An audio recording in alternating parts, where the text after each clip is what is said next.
Hello everyone, my name is Lowko and welcome to Albion Online, a sandbox MMORPG that is currently in development and actually currently in one of the beta stages, the winter beta of the game. So everything that you are seeing in this video is definitely subject to change. There's gonna be things moving around already, even in just these couple of days that the alpha is currently up. Things have already changed, I've noticed. So there's definitely all kinds of changes still happening. But before we really jump into this video, I'd like to point out that this is going to be a video that is paid by the creators of this game. However, they very clearly pointed out that they wanted my honest thoughts rather, and my honest review. And not so much like, you know, a paid promotion in order to get like a positive review. For the very first thing that I've noticed as far as the communication with the company goes, things are pretty sweet. I've been contacted multiple times in the past by other companies as well, that basically say, hey, you get X amount of money, but then you actually need to leave a positive review. So you're basically selling out your opinion, and obviously that is something I would never do. So the very first thing that I personally think is really important is that the company that I've at the very least been dealing with myself has sounded very professional, and they're very easy to reach and, you know, quick with responses, and most importantly, they seem to be supporting the game for a long-term future. So that is the very first thing about Albion Online that I wanted to be pointing out right there, because, you know, it's an important thing. It's an important thing. Like, we have seen multiple MMORPGs, especially in the past, that sort of like turn into pay to win, or you know, basically have like a management behind that really is just trying to squeeze out as much money as possible, and the players are just sort of screwed up with that. Albion Online doesn't seem to be working that way, so that is great. Now, what is Albion? As you might have noticed already, the graphics aren't amazing, and the reason for that is because it runs the Unity engine, which allows it to be played cross-platform. So I am right here playing it on the PC. However, you can also be playing this game on a Linux. You can be playing it on, you know, like a Mac, but you can also be playing it on mobile, on something like a tablet. Which is one of the main reasons, obviously, why they can't really have the graphics look absolutely stunning, because, well, generally speaking, you know, tablets don't run the most amazing graphics cards in the world. That is also the reason why the buttons in the screens and whatnot will be relatively big, because they will be made for touch as well. So if I install this on a tablet, I should still be able to play it. But obviously on the desktop, it actually works pretty damn nice as well. I was quite surprised by that. I assumed that there would be a lot more clicking involved, but it turns out everything is hotkeyed. So all the abilities that you will see me use as stuff are basically hotkeyed on like buttons like the Q, W, E, R. But if you're gonna be like playing it on the tablet, you're gonna have to click those buttons. So that's the reason why they are relatively big. Now, this is a cross-platform game. That is, like I mentioned, currently in alpha. So at the moment, I believe it is only available on the PC, but in the future you will be able to play it pretty much everywhere once the game actually comes out. So it's going to be a free-to-play game that everyone can just pick up, and most importantly, it is a sandbox MMO. Now, what does that exactly mean? What happens is that the very early cities that I have encountered and the little towns that I've encountered are run by the game itself. However, once you get a little bit more into the game, and really over, like, after the first hour or so, you will see these gray little landmarks popping up everywhere that you can actually buy. So you can buy a piece of land, so to say. You will need to pay taxes over that. You need to pay like an upkeep for that as well. But you can put your own house, your own building, your own castle, most likely as well. You can put your own stuff on there. And every other player that walks by that on the server can actually see those buildings as well. So what will happen over time is that players are basically dominating the game, and not so much predetermined buildings. For example, if you like take a look at like RuneScape, which it looks pretty similar like, when I played a lot of RuneScape, which I did for about 8 or 9 years, something similar like that, I played it a lot, all the buildings and whatnot were predetermined, and every time you'd get back there, it'd be the exact same. In Albion Online, this will not be the case, because players can determine what goes where, and that is, personally, I think, absolutely awesome.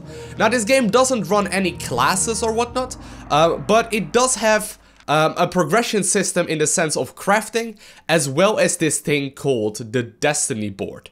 Now, what that means is that there isn't any leveling in the game, but you can still have a sense of progress. So if you take a look right here at the Destiny board, what happens is that you have these achievements that you can unlock. But, like I said, there are no classes, so you can basically go in every single direction.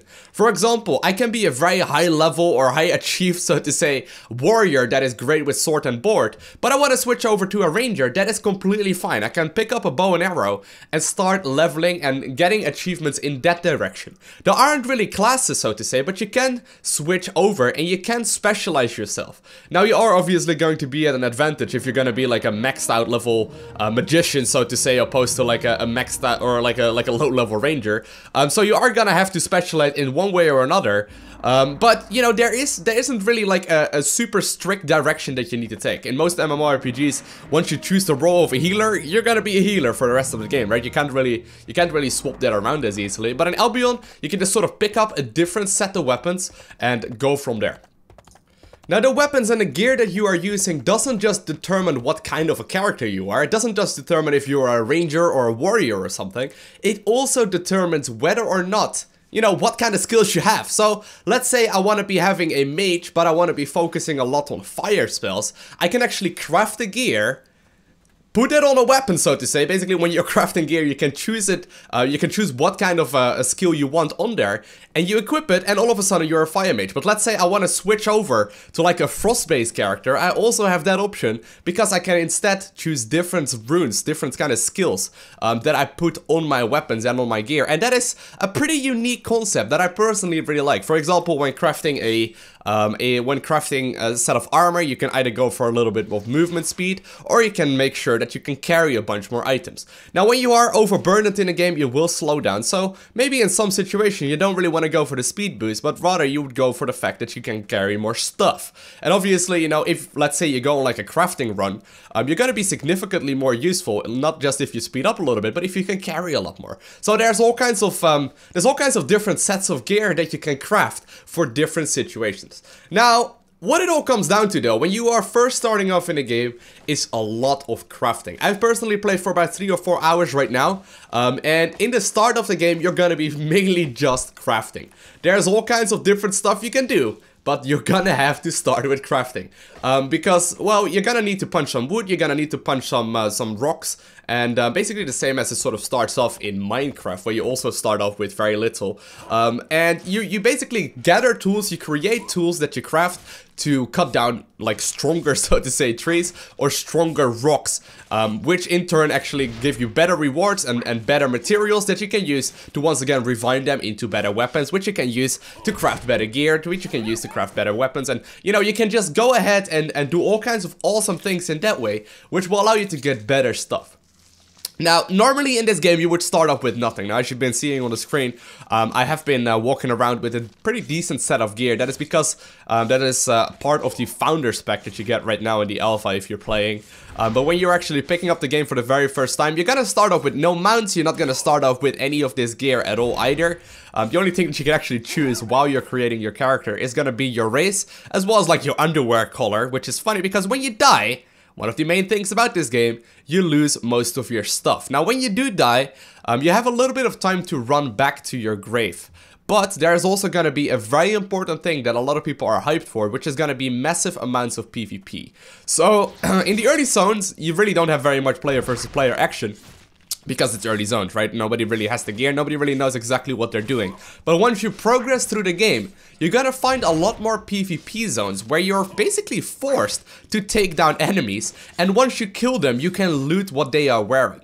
So that is gonna be a huge aspect about the game. This is also very similar to RuneScape, where you would really only, you know, either keep 0 items, depending on like the prayer you go for or whether or not you were skulled.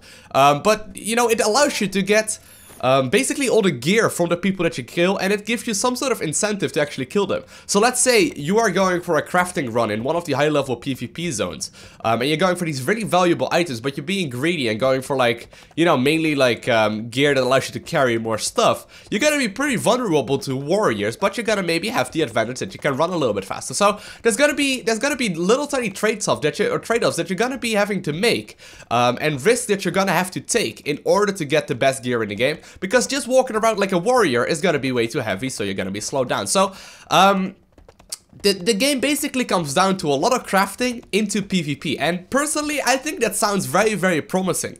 I haven't seen any of the high level PvP myself yet. I haven't really gotten to that point yet. Obviously it is an MMORPG, so it will take quite a while until you get to that point, but it is looking extremely promising. Now you start off with nothing, and you're gonna have to try and progress through the game in order to try and get the best gear and, you know, kill people with even better gear and go from there, right? So the bottom of the screen and the early part of the game, as you might have noticed, gives you some sort of achievement sort of system.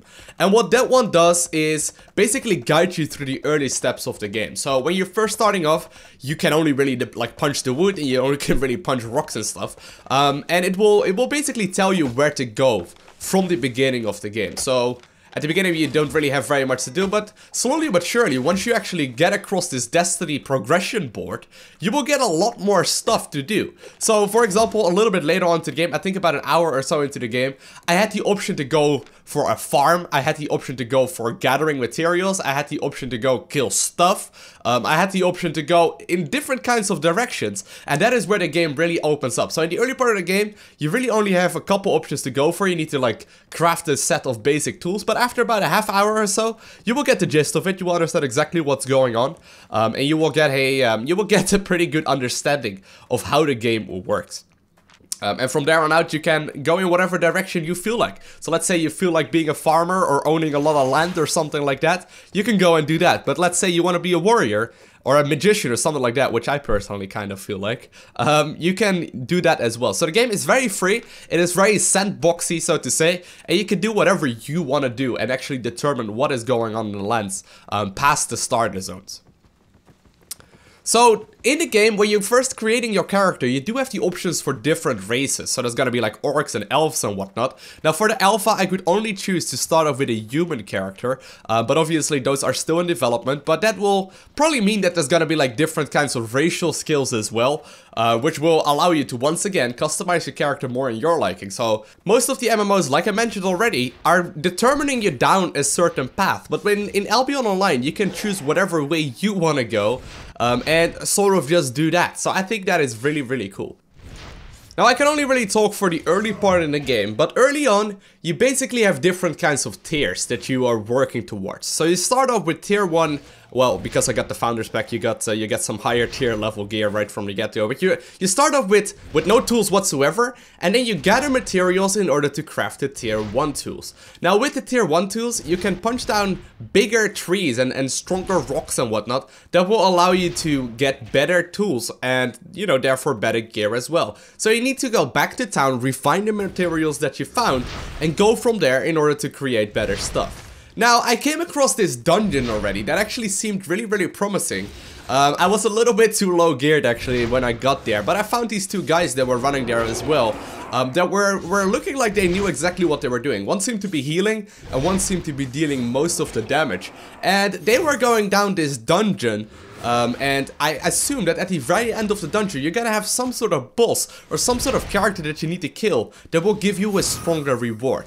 Now, what you are buying stuff with in the game is going to be gold and silver.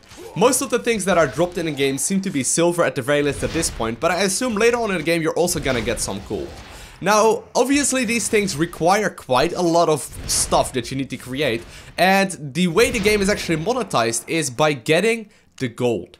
So what you can do, you can basically spend some real money in order to get gold in the game, which will stop you from having to craft a whole bunch of stuff. So the game will be free to play, but there are going to be things inside of the game that you can purchase that are gonna make it significantly easier for you to actually go ahead and you know, buy land and actually pay the taxes and the upkeep to have that land as well. Now, some people will definitely consider this a pay-to-win sort of concept, right? Because if you are going to be able to spend money in the game and therefore get some extra gold, that means that you're not gonna have to spend as much time in game in order to achieve the same things, right? I would say that it isn't really true. I mean, games need to make money in the end, and there's very few people that will actually go ahead and pay like 50 euros or $50 for a game right now, right? That doesn't really happen all that much anymore. And subscription fees are fine, but it just makes it so much harder for players to actually start playing the game. So I would say that buying things inside of the game, as long as it isn't like significantly better or significantly like a huge advantage, or like items that are absolutely unobtainable if you aren't paying for the game, as long as that isn't the case, I am completely okay with things like this. Like, I know that there are going to be people that will be playing this game that like work like 80 hours a week, right? And they are more than willing, let's say, to drop like 10 euros on this game a week just in order to get some of their playtime in and still be somewhat decent compared to other players, right? As long as it isn't going to give you a huge, enormous advantage when you are paying for the game, I am completely okay with the fact that you can buy gold, because you can also get gold without really, or you can also like pay the upkeep and whatnot and buy all the stuff in game without having to spend money in the game. So if you are looking to play a game completely for free, there is the option for it, but you also have the option to actually pay some money. Now personally, I actually really quite like the direction that this game is taking, and that maybe for the fact that I've always played games sort of competitively, without really, you know, sitting back for too long. If you're going to be a casual player, I think it might be very frustrating that at like pretty much any point in the game, in the later zones, you're gonna be able to get ganked by other players and get killed and pretty much lose all of your stuff, right? That is going to be frustrating for a lot of people, but I think that this is sort of catered towards a more hardcore sort of like player. I mean, if I am looking to play an MMORPG, and currently I'm not really doing so, but you know, if I am looking to play an MMORPG, I would think this is one of the more important things in the game for sure. If you manage to actually play the game and win like that, I mean, you gotta get rewarded really hard. Like, let's say there's like a group of players walking around, and I am walking around with a couple friends as well, and we manage to completely own the other guys, we will be able to loot all of their stuff, and therefore there's like a hardcore aspect to the game that I personally really, you know, think is absolutely cool. But, you know, I can understand there are a lot of people out there that personally, you know, that don't really like these sort of games, because you may actually lose the gear that you've been working towards for the last couple of weeks. So it is all about basically keeping your items safe in the stash that is in every single main city, that by the way isn't shared, which is kind of confusing. But you know, it's basically all about keeping like a second set of gear or a third set of gear in chests around the world, and to try your very best to not lose all your stuff and die. Now, while playing this game, obviously at the very beginning it was pretty straightforward. I'm not gonna lie, it was really easy, because all you really had to do was just left click on an enemy and then hit your Q button once, and things would already die. But very quickly, later on into the game, like maybe after an hour or two, you would actually start facing opponents that are already, or minions rather, that are a whole lot more difficult to kill. So you actually need to use a little bit of thought. You actually need to make sure you don't stand in the circle of the things they are hitting you with. And very quickly, they are also grouping up together. So let's say you're gonna have to go up against like 3 or 4 of these mage guys that can actually kill you if you aren't paying attention. So very quickly, the game actually skills upwards. If you aren't paying attention, you're just simply going down. And like I said, when you die, you lose all of your stuff. Now, I personally really like this, and I hope it actually continues. I am going to be playing this game quite a bunch more over the next week or so while the alpha is up. You know, I actually personally really like this, and I hope this trend will continue, that the higher zones you will get to, the more difficult it will get, and obviously you're also gonna have to be facing players with that, on top of the creatures that are running around the world. So overall, I am pretty positive about the game, but there are a couple of concerns that I am having. First off, the main attraction for most MMORPGs for me personally is not so much PvP, and while I understand there is a specific crowd out there that will be mainly playing for PvP, the main reason why I usually play MMORPGs is that I can group up with people and go on raids and kill very difficult bosses, right? That is always why I played a lot of World of Warcraft. I really love the raiding aspect. And I've done a little bit of research, I've been trying to look it up, but I can't find too much information on whether or not this is actually gonna be a major part of the game. Now obviously, you know, they have the option to develop this game more and more, and it may just very well be, I'm assuming that's gonna be the case, that they are focusing on the open world aspect, and player versus player first, and maybe later they will really focus on maybe some raiding content in there as well. But that is the major concern for me. I personally love the idea of being able to take out big bosses with a group of friends and sort of going to town while trying over and over again until we basically figure out the perfect strategy, at which point we can continue onwards. Now, the game is obviously going to be played on tablets and whatnot, so having like huge bosses may be something that isn't technologically really possible yet. I'm not completely sure if that is the case, but I can imagine if you're gonna be like doing a raid type of game like a type of raid like World of Warcraft is running, I can imagine that that would be too much for a tablet to handle. So I'm not completely sure exactly how that would work out. But besides that, besides the obvious PvE that I'm sort of missing in the game right now,